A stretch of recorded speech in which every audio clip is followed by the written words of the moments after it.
Welcome to the channel where all you got to do is fix the bus. So this is my 2002 Ford Excursion V10. It's a beauty, isn't it? Kind of grown attached to it. It usually stays filthy dirty like this because, well, that. But it has like 173,000 miles on it and change. And it's in need of some service. Brakes haven't been done in probably 50,000 miles. So the front rotors are pretty warped from pulling Team Apathy trailer. It's got original shocks on it and U-joints and ball joints and steering gear and all that junk, so probably needs an alignment, as well as, you know, lots of other little tidbits. But it's been a good old truck. We had some people building a fence for us, and they hit that with their skid steer and didn't tell us about it, so that was fucking nice. 3 months later I noticed it when it quit raining. So yeah, it's a good old machine. I didn't pay much for it, and I've gotten a lot of use out of it so far. But it needs a little bit of help. It's got some boogers up here. I was coming back from a Sonoma race, and there was a Ford Ranger in front of me in stop and go traffic on a slight uphill, and the semi truck hauling pallets, the guy fell asleep and he just rolled back ever so slowly into the Ranger, which of course the guy in the Ranger had his brakes on, but it didn't do anything. 80,000 pounds versus 3,500 pounds. Anyway, he turned into an accordion. I didn't move. I stopped the semi, but unfortunately the Ranger in between was, well, it was a subcompact pickup truck at that point. So anyway, that's left over from that. This kind of got bent up. Got a little ding here and scratched the chrome in a few places. Probably scratched this paint off here too, but no big deal. Anyway, we're gonna get this thing hopefully into my garage, which is, I don't know what they were thinking when they built this, but it's a 2-car garage, but it's got 2 individual doors, which makes it virtually useless for putting anything in there except for, I don't know, a Birkin or a Lotus. So, and those are, you got to be careful getting in. Let's do this. Yeah, so anyway, dumbass. So, I'm probably going to need some spotters. But I'll get it in here. I'm going to get those shelves moved out of the way because this is 20-foot garage and an 18.5-foot truck. So I'm going to have to move those shelves out of the way. Otherwise, I'm going to have to climb over.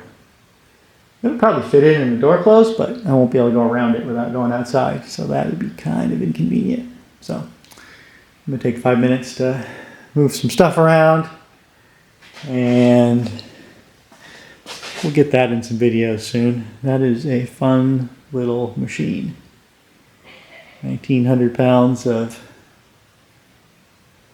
British finest engineering.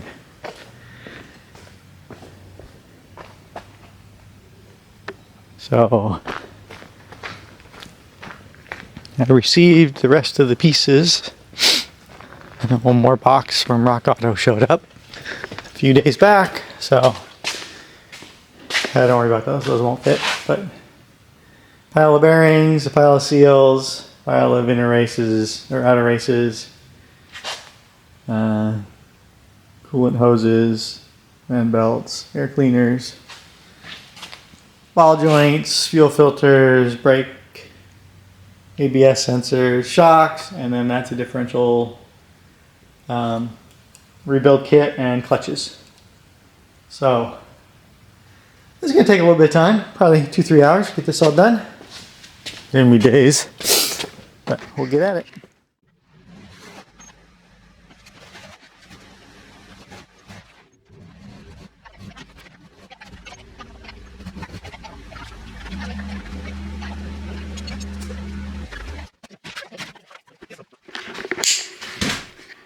So it's in-ish. Move some of these bicycle helmets out of the way. Maybe straighten the wheels out. But I have like 1.5 inches up there before the door will close. And I don't know, 1.5 feet maybe there. Plenty of room to walk through.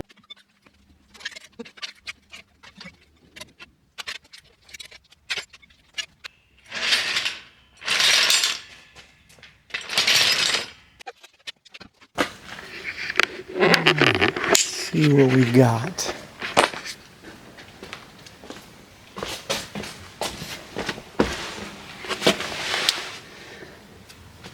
Some giant rotors.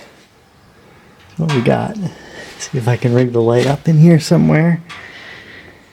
So, let's pull these brakes off here. On the bottom, get rid of that whole thing. I did not order new brake lines. That might not be a bad plan though.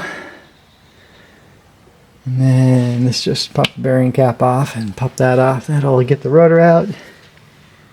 And then we got to get the ball joints.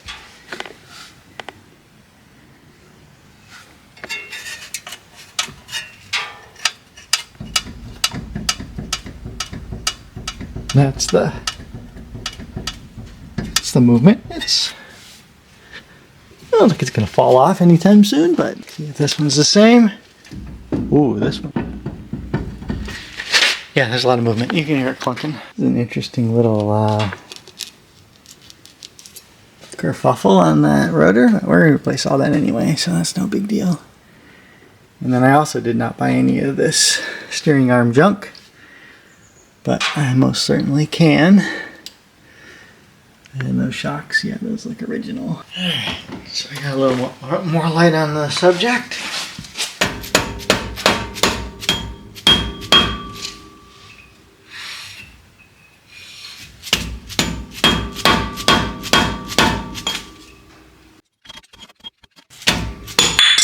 Yep, that's really how you're supposed to get those off. Genius.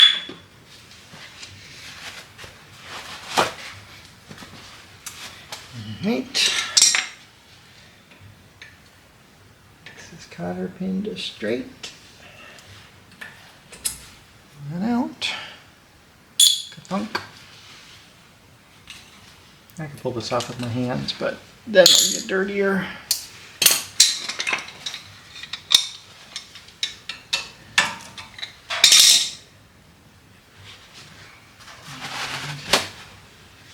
We're replacing the bearings, not because they need them, but they have 173,000 miles on them.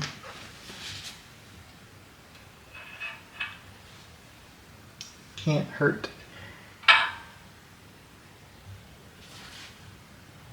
Huh, little rust in there. Brown stuff, probably not supposed to be there, but the bearings look good. Alright, so we need to get this caliper off. And all these. Looks like this guy's been, it's got a little clip here for the ABS sensor to go in. Looks like it's not been in there for quite a long time. Which probably doesn't hurt anything. There's the ABS sensor. Loose. I'm going to leave this connected. Because why not? Might as well pull the anti-lock brake sensor out now. Strip number 1716 for tools. And there'll be more. So this truck has a version of the twin I-beam suspension from the 60s. So it basically has a giant swing arm that goes cross car, probably about 3 foot long. So this has a huge camber change when it hits bumps. You don't really notice it because you don't drive this thing where there are bumps too much, but the reason I'm replacing these ABS sensors, other than they're 22 years old, is because I'll be driving along every once in a while, I'll see the ABS light come on, and it's probably just because this dirt is built up on here and rust and brake pad metallic shit, right? It's probably, this is fine. Taking it apart and cleaning it would probably solve the problem. I definitely will put the new ones on and put those in the storage area in the rear in case they don't work as good as these original ones. And like I said, these original ones are probably good because it's an intermittent fault, so I have a feeling it just gets a little dirt on it and shorts it out, and then it goes, oh, I don't know where I'm at. Another cool feature of this truck, which I really want to fix, but that is the exhaust T. And apparently the early years, 99 and 2000, that one had a proper Y on it.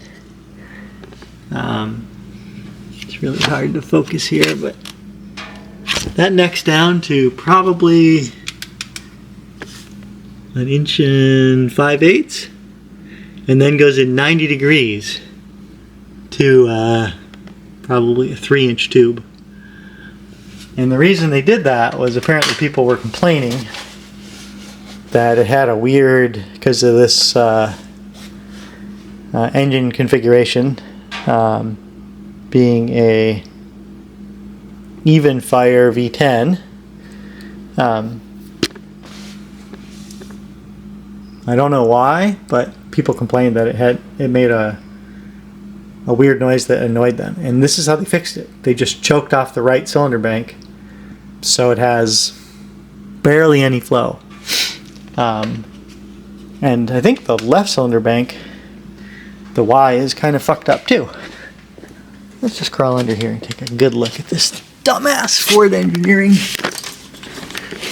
Yeah. Look at that. It goes from, I don't know, 2 3/4 down to something tiny, down up to 3 inches, and then a T. And then it's big all the way back, right? It's like 2 3/4, 3 inch or something like that. So what the fuck were they thinking? And there are people that make aftermarket Y pipes, which of course are probably not emissions compliant. But apparently this solved the people annoying problem. Probably didn't help horsepower much, but there you go. And that's an important one there. Do not bend, heat, or weld. I wasn't going to do any of that stuff anyway. Oh yeah, that's tight. Yeah. The wheel might have been going to fall off, but this wasn't.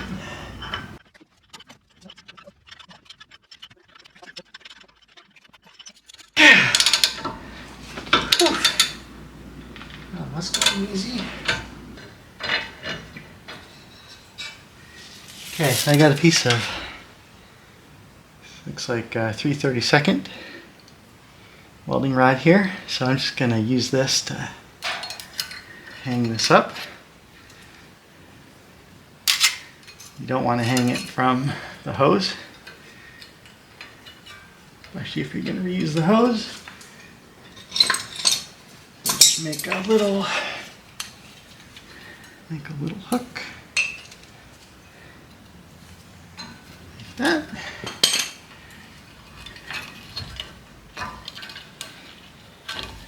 There. Do the same thing at the top. All right, so that's what we're here to fix. I'm not sure how to do this, but how hard could it be? I think I'm gonna pop the tie rod off first.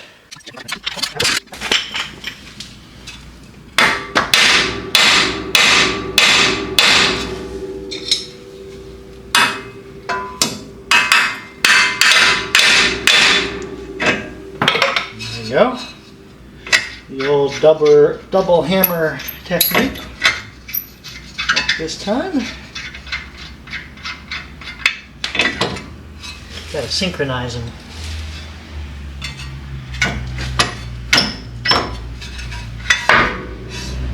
Alright.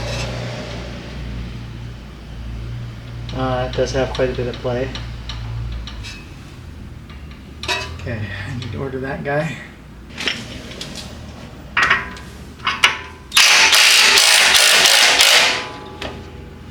Get some wrenches.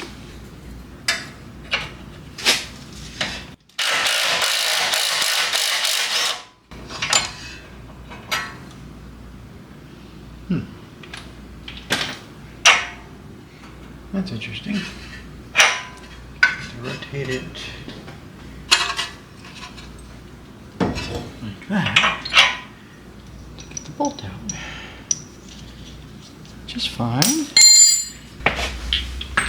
Alright, try 28. Beautiful.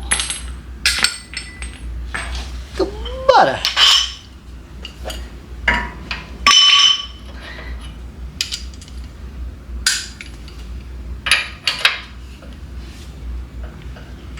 Yeah, as one would expect. It's pretty tight.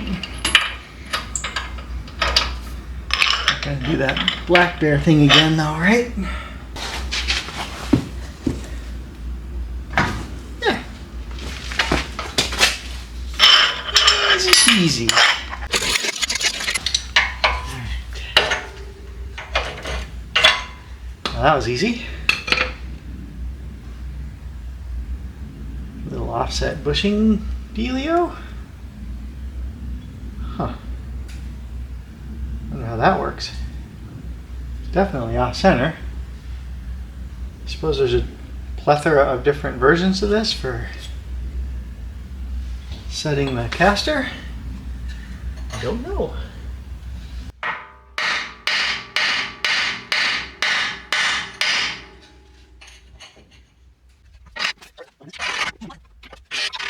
I think I'm gonna need to heat that up. Go get the torch.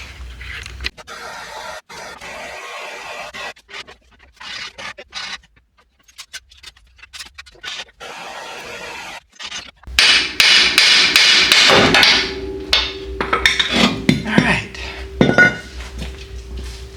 The little hammer did the trick. That's a little bit warm. Okay.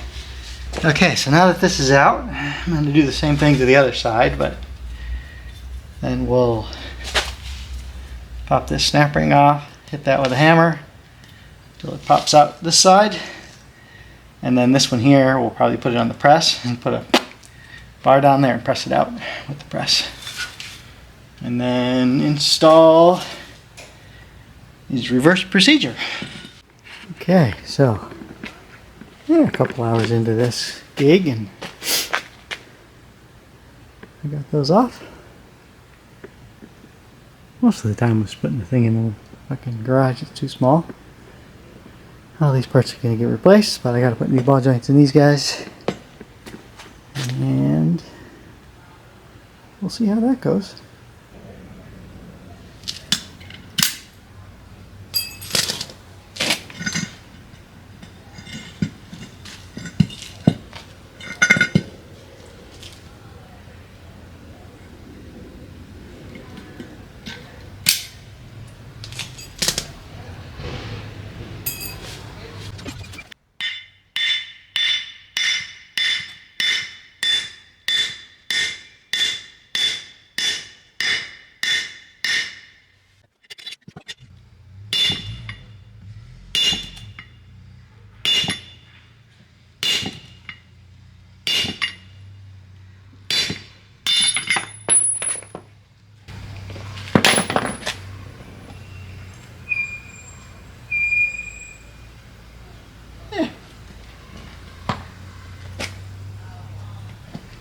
Wheel wasn't going to fall off still. Alright. Thinking just put a sacrificial extension in here and bonk that one out as well. So I can get a swing through here. So I came up with an alternate plan. Got this piece of bar out of the wine cellar. It's pretty good.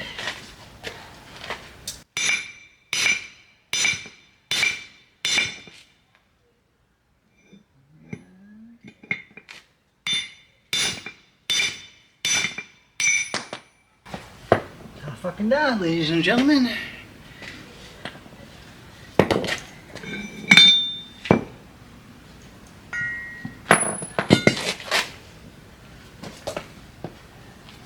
Whoop.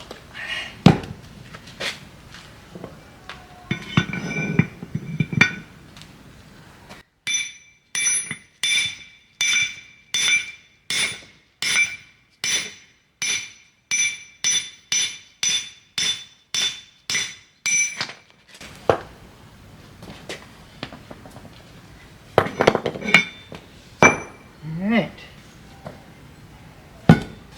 Job partially done. Spider's nest, no big deal. So if a guy was really nice, he'd bead blast these all up and powder coat it. I'm not nice. Okay, this is where we're at.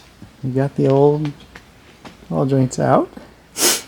And I have to put the new ball joints in. Probably with a swing press, otherwise known as a hammer. So what I'm going to do, I think, is measure the size of this diameter here. Find a piece of tubing in the basement, put a piece of plate on top of it, and then put this fancy pants bar through there, beat that in, and then I'll do the same thing with this one. I may have a socket big enough for this guy. I'll do the same thing, bonk that in. So I'll be on a scavenger hunt to find some calipers to measure that, and a hunk of tubing and a piece of pipe. Maybe I have to cut it to length. I don't know. Shouldn't be any big deal. But there's probably fancy pants Ford tools or whatever for it, but I of course don't have those, so I'm gonna MacGyver it. Okay, I'm back. So I found this gigantic socket that is an inch and 15/16. I don't know where the fuck it came from, but and it was just a tiny bit too big, so I stuck it on a lathe, and you can see that, and I just trimmed a tiny bit off. So that'll fit in there. And then I got a piece of this old crappy pipe that was laying around that I used to roll my mill into my shop with. It was ancient Egyptian dollies, I guess. And I machined the ID to stick on a lathe and board that out, so that fits into there nice. So this one should be pretty straightforward. Put a piece of plate on the top of there, bonk that in. That goes in last though. First I have to put this in here, and then put a plate on top of it, and then a bar, blah blah blah. So I will get to that.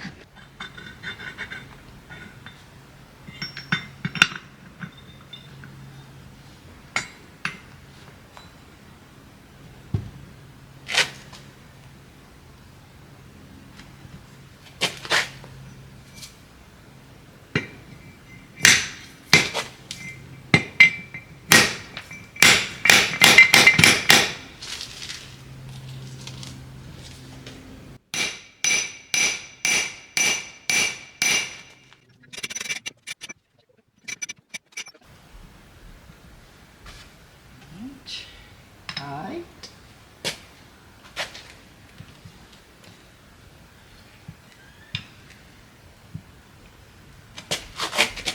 This one should be a bit easier to beat in because it's little.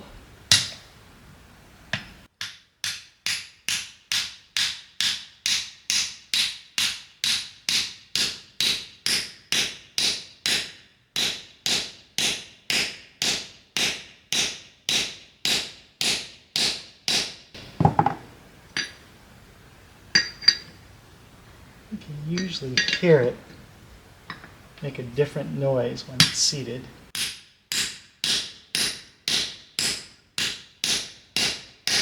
A little higher pitched ting noise.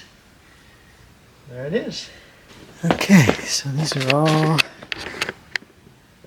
sides to back out, up back in. Pretty sure I can just lift this into place. Just throw it on here. There, I should be able to drive now. You get out of my way. Okay.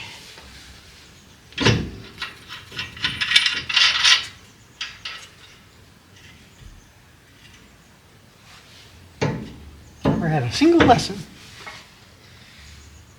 Oh, and there's this guy. She's offset bushing of sorts.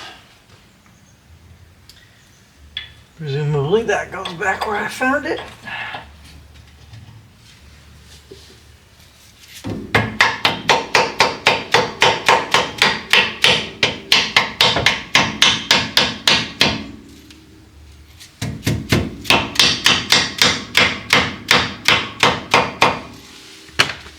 Alright, and this guy came with new bolts, which I remember which direction they go because you can't remove the bolt unless you rotate it over, so it's got to go that way. And a new nut with a nylock. This little bushing also has a notch in it, so once you put this bolt in, that's captured. It can't fly out, which is a safety feature. All right. And look at that. I had the right tool there. Unbelievable. So this is kind of nice little feature here. I don't know if you can see it, but it has like a slot in the top of the ball joint, so you can sometimes when you tighten these things down, the only tightening reaction torque you have is in the taper. So they put a little slot in here so you can put a screwdriver to get it tightened up enough. Or this would probably work as a screwdriver. You can get it tightened up enough that you can get that friction lock to happen and then tighten it the rest of the way. But right now I'm just making sure that this cutter key has a direction that's accessible for me to get it in and potentially back out. And it looks good. I'm just checking occasionally to make sure that slot's still going the same direction. It is, so that's good. Means it's tightening it down. Okay, now I'm not sure whether there's an actual torque spec for this, but it doesn't really matter. You get it tight, and then you got to line it up to the next slot. Like right now, that's somewhat tight, but you can see it doesn't line up with the slot. So I could do two things to make it line up with the slot. I could loosen it up. Don't do that. Or I could tighten it up. Do that. But you want to tighten it down till it gets to the next slot, and that's, you know, that's 60 degrees, so that's pretty tight. Okay, so there we go. You put the cotter key in there. I'm going to stick it in from the other direction, just so. I'm not sure how well that camera view is to see it, but so everybody has their own way of trimming the cotter key around. I don't think there's a right way or a wrong way. Its job is to keep shit from falling off, so that's all I care about.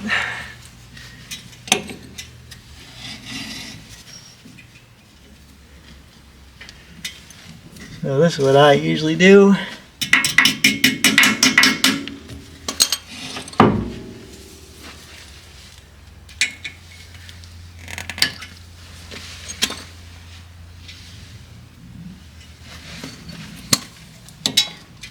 I don't want to cut this too short because it's super helpful to have a little bit left on there, so the poor sap that's got to take it off has something to play with. So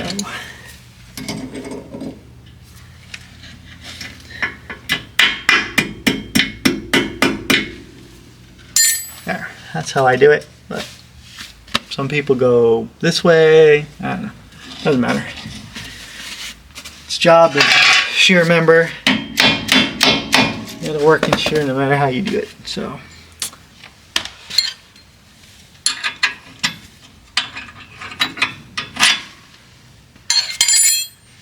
I don't know if you can see that, but that is just fucking. It's like this is a metric bolt and a not metric nut or something. Anyway, it feels terrible. I'm not going to use it. I'm going to use the bolt that came with it.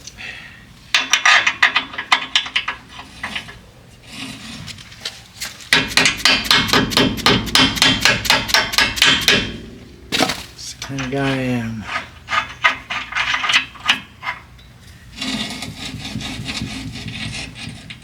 It's pretty grindy sounding. Oh, that's this slipping up here. Don't worry about that grinding noise. It's perfectly normal. Sometimes people give you stuff and expect you to use it, and you just have to know.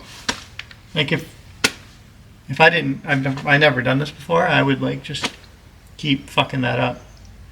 And that's the problem with some of the quality parts you get these days. Somebody could put that in and torque it to some spec, but it's not really torqued, right? There's nothing clamping this because all the force went into overcoming the friction on the threads. And then this thing needs to get pinched together to keep this tight, right? If that wasn't tight and this wasn't pinched together, then this little bushing here could jiggle around. It can't fall out because it's captured by the shank of the bolt, but this thing could jiggle around and waller the shit out of it, and then the spindle is ruined and this hub offset thing is ruined. So you have to be really careful with when something seems fucked up, it's probably fucked up. And don't assume it's not, because they're probably fucked up. See that little gap? Okay, so that's completely open. And watch as I start. You can see that guy pulling together. That's what you want.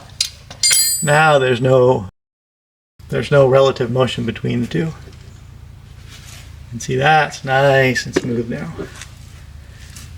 This bushing has a slot in it, so when you clamp this together, this bushing clamps together, and then everything is nice and tight. And that has, I would have to say, zero play. This is good. Boop, boop. Nice and tight. I'll check on the torque specs on that in a bit and make sure those are to spec, but I've calibrated something. So I don't have the new this guy yet. I'm going to stick this guy in here.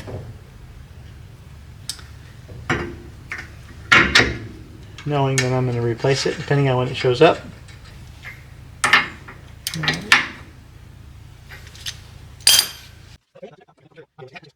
But I'm just putting that in case something happens and I have to drive the truck. So that's the anti-lock brake sensor, and as I anticipated, this is just full of crud. And that's probably what is wrong with this thing. It's probably just got a bunch of junk on it, and this is a magnetic pickup.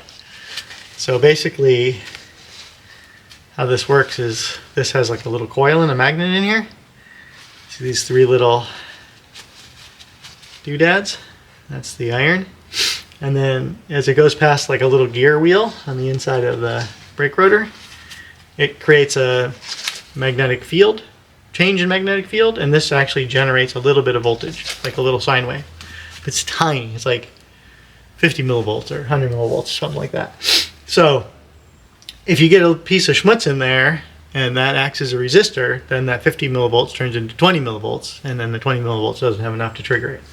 So I have a feeling these are probably just fine, but I don't know that. So I bought new ones. They're pretty inexpensive, and I was going to be here anyway. So I'm going to replace this with a new one, keeping that in the trunk, and then I'll see how it acts after, you know, a month, 2 months, 6 months of driving, and then if everything's fine, I'll toss those in the dumpster, because you don't want to save everything forever. Otherwise, you end up with a wine cellar full of engine parts and spare wheels and tires and transmission cases, and oh crap, that's me.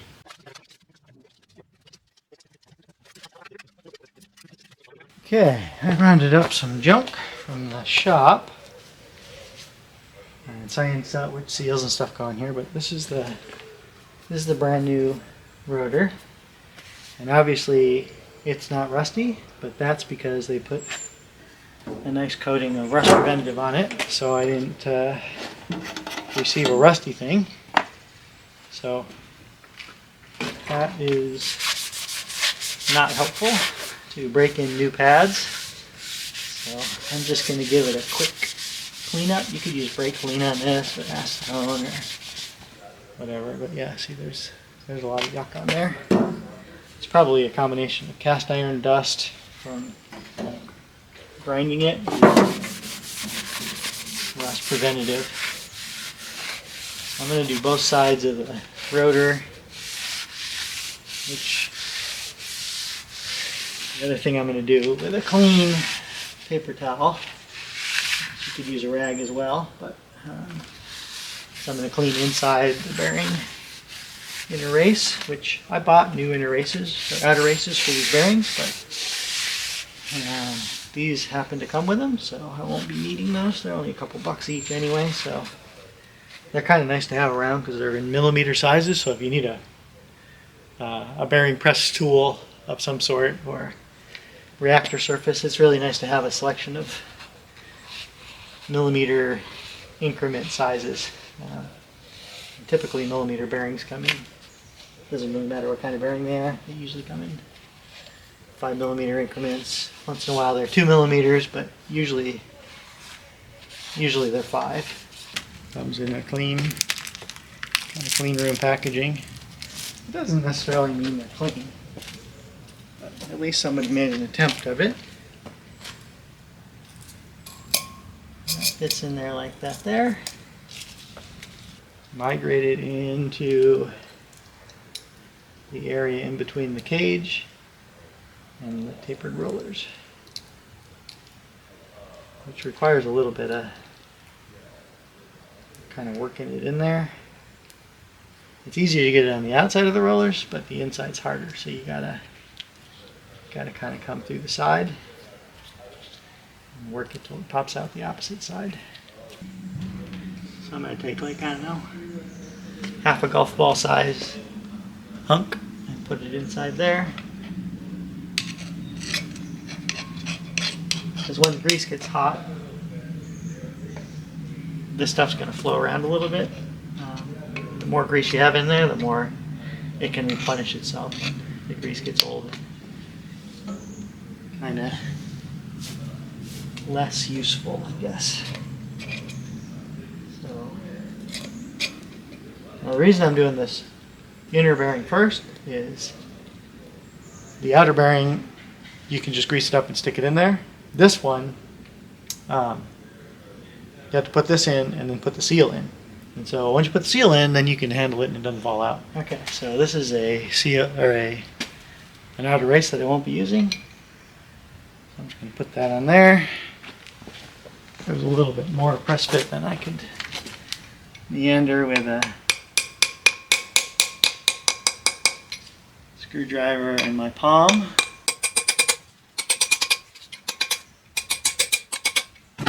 You just want to make that so it's as flush as humanly possible.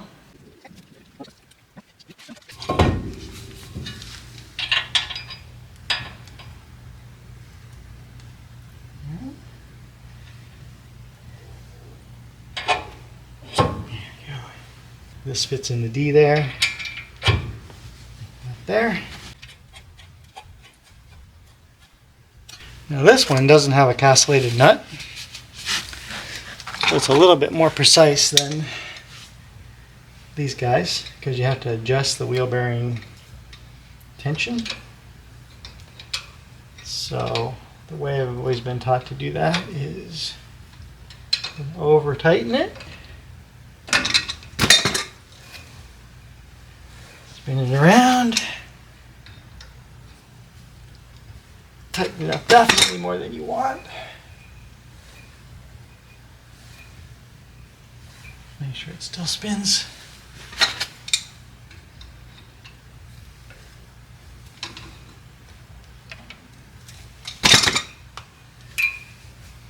Just make sure everything is seated in there. And then you can loosen it up. And by tightening, I mean this isn't really tight. A couple, 3 foot-pounds or something. Not much. Don't want to get your impact gun on it, that's for sure.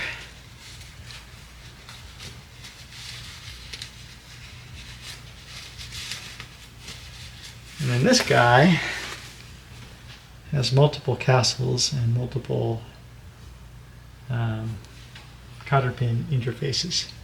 So wherever you end up being, this thing, see how that one lines up with the hole, and that one doesn't, and that one doesn't even more, and that one does. So there's like 4 positions you can put it. So instead of having 60 degrees, now you have 15 degrees of mismanagement, I guess. So you can tighten this thing up wherever you want, and there's a place on there that will find its happy spot. So that's kind of a nicer feature. And then notice that this thing has like 3/4 of a mile of play in it. That's fine, because you know if it loosens up, the bolt's gonna go that way, right? Because these don't have left and right hand turn. So when you put this on, put it to the tightening direction, and then put the cotter pin in there so that it can't loosen up.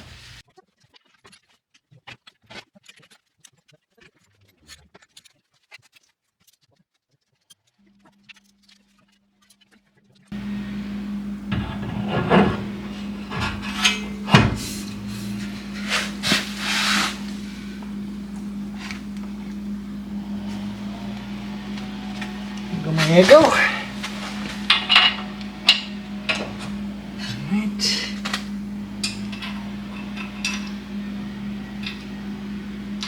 Let's put this on the same way as it came off.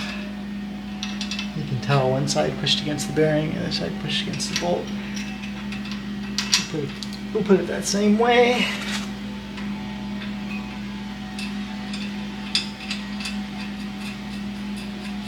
It's nice of my neighbor to use his weed whacker right now. It's pretty awesome. Okay, so the wheel bearing tightening procedure for this particular wheel bearing. The other side I did by Scott touchy-feely method, but if you've never done it before, you probably get really close to. If you've done it 100 times, you get really close to what the factory tells you to do. But if you've never done it before, this is the proper procedure. So this is a torque wrench. You don't have to use these springy bar ones, but these never need calibration, and you have a little bit more dexterity with them because it's kind of an analog device instead of a clicky torque meter. So what you do, the specs on this say to torque this while it's spinning to seat to like 20, I think it's 24 foot-pounds. So 24 foot-pounds is like right there. So I'm just going to spin this and increase it. Now I'm at 15. And you notice this is moving, right? Because it's finding its happy spot. It was over here, now it's over here. Which is good. That's what you want it to do. So I'm at like 23.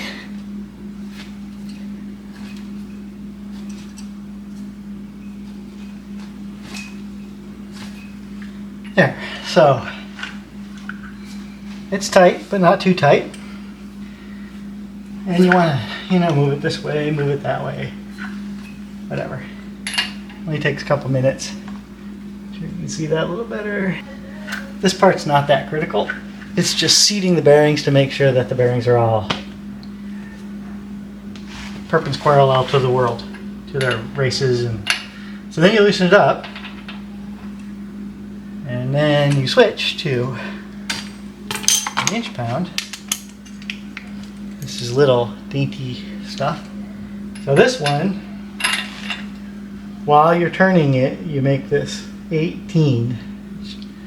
Yeah, sure. Somewhere between 15 and 20, pretty easy. And then that's the final tightening. So that thing's hovering around. I mean, I can't hold my hand perfectly stable, but it's about there. So there you have it. Then you take this little guy, and since you don't want you want to hold it tight, so when you put this in, give it a little bit of a clockwise turn until it looks like the cotter pin is going to touch the side that keeps it from loosening up. So this one happens to be a little bit bent, which is the one I wanted to use. So yeah. So if I turn that to the right, just with a little bit of torque, looks like the cotter pin will fit through there, and if it tries to loosen up, it's going to bonk into that little thing. Again, I've never had one of these loosen up, but yeah, it would be bad.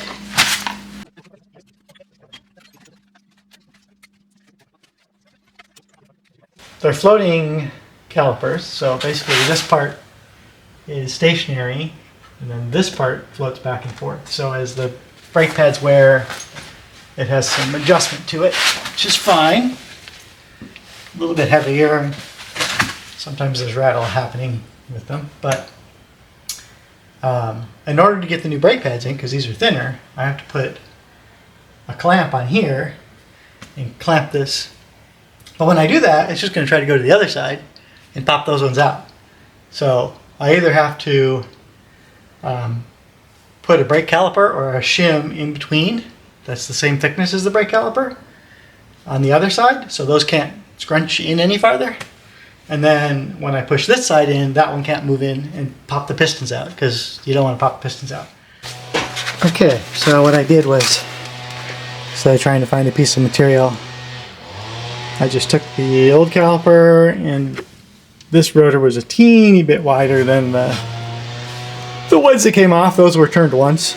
So I just kind of used my yellow persuader. I guess it's orange. So, and then I got one bolt in here so it can't fall off. And so now I should be able to put a C-clamp on the other side and drive those in. Alright, so I got me a big old C-clamp. And you just kind of, you put the pad back in. You're not going to use that one anyway. If you are, you probably want to just put a piece of metal on there or something instead. But don't try to go really fast. Just put a little force on it. And wait a couple seconds. Put a little force on it. Wait a couple seconds. Okay, so let's pop these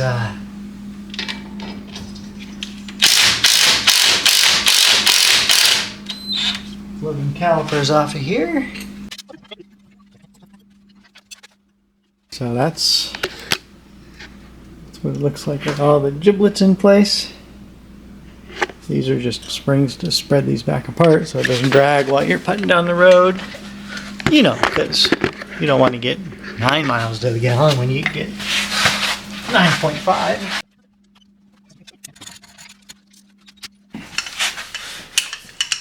So these caliper bolts that hold the brake caliper to the spindle gets torqued to 184 foot-pounds.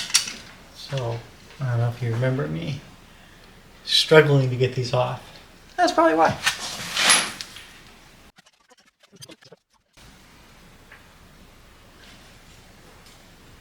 Those are good. So this side Almost done. We just have to pull the shock absorber off.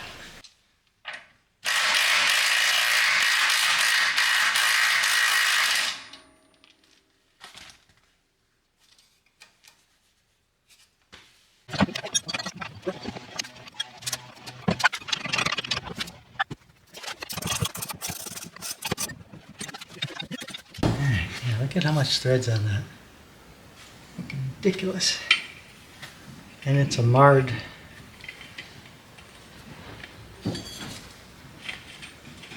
Since it's tightening up against rubber, this is a deformed nut, so it fights you the whole way.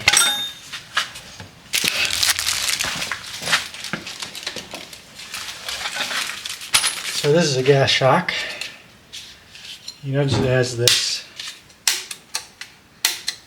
strap on it, because if you don't, you try to put this on, it shoots out and then you fuck. So you got to put this bottom side on first, line that hole up. Alright, so I got some cutting implements here.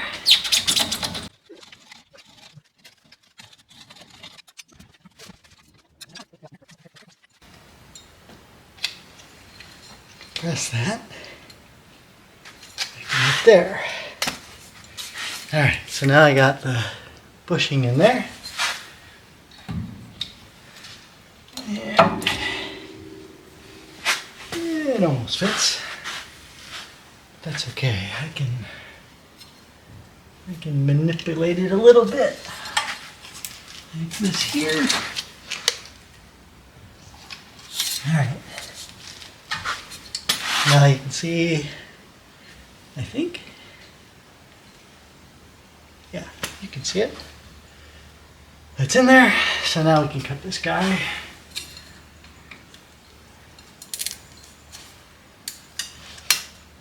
And we can try to.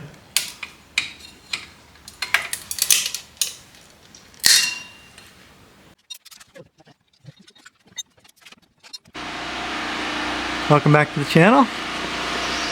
So, we've had some pretty inclement weather here, especially for California. Like 80-mile-an-hour winds and blown down trees and whatnot. Still have no power. You can hear the neighbor's generator, but luckily we have solar and battery backup, so we have some power. So now that it's a little bit nicer out, I can get back to working on this bus. So I received the rest of the parts for this drag link setup. So this one connects to the steering box arm here. That wasn't quite as chewed up as it looks. I had to use a combination of those three tools there, which is a torch, a pickle fork, and a sledgehammer. So this actually doesn't feel bad at all, but obviously that boot's perished, so we might as well give it a clean bill of health. But yeah, all these feel pretty much fine. I mean, it's not a heavy truck, so. But I got all this bit, so now what I'm going to do is I'm going to string this out just to get it close and measure from the center line of that one to the center line of that one. With these guys here is the adjustment, just to get it close, and then we'll get it aligned after that. Probably have to take this one into the garage with a vise and get the other half of this apart. Okay, so I got this guy cleaned up. Original Ford part.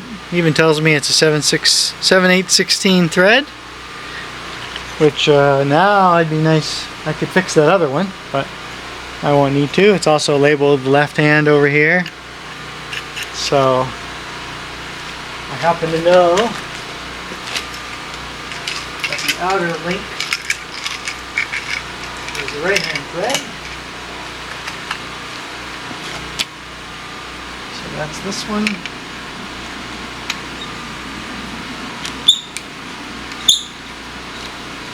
Yeah, that's much more appropriate. It sucks when you order parts and they don't fucking work, but that's pretty much most everything these days.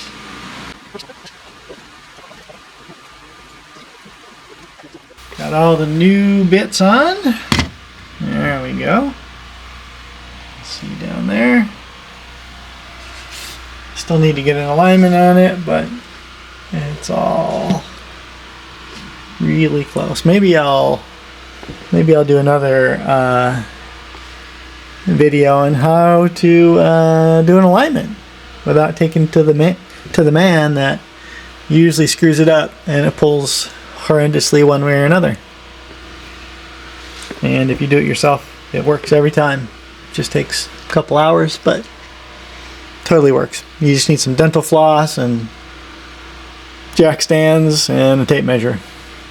So anyway, we're gonna keep going here. We got filters and hoses and belts and whatnot. So we will continue the fun. Thanks for watching. If you like this content and want more, subscribe, like, and share.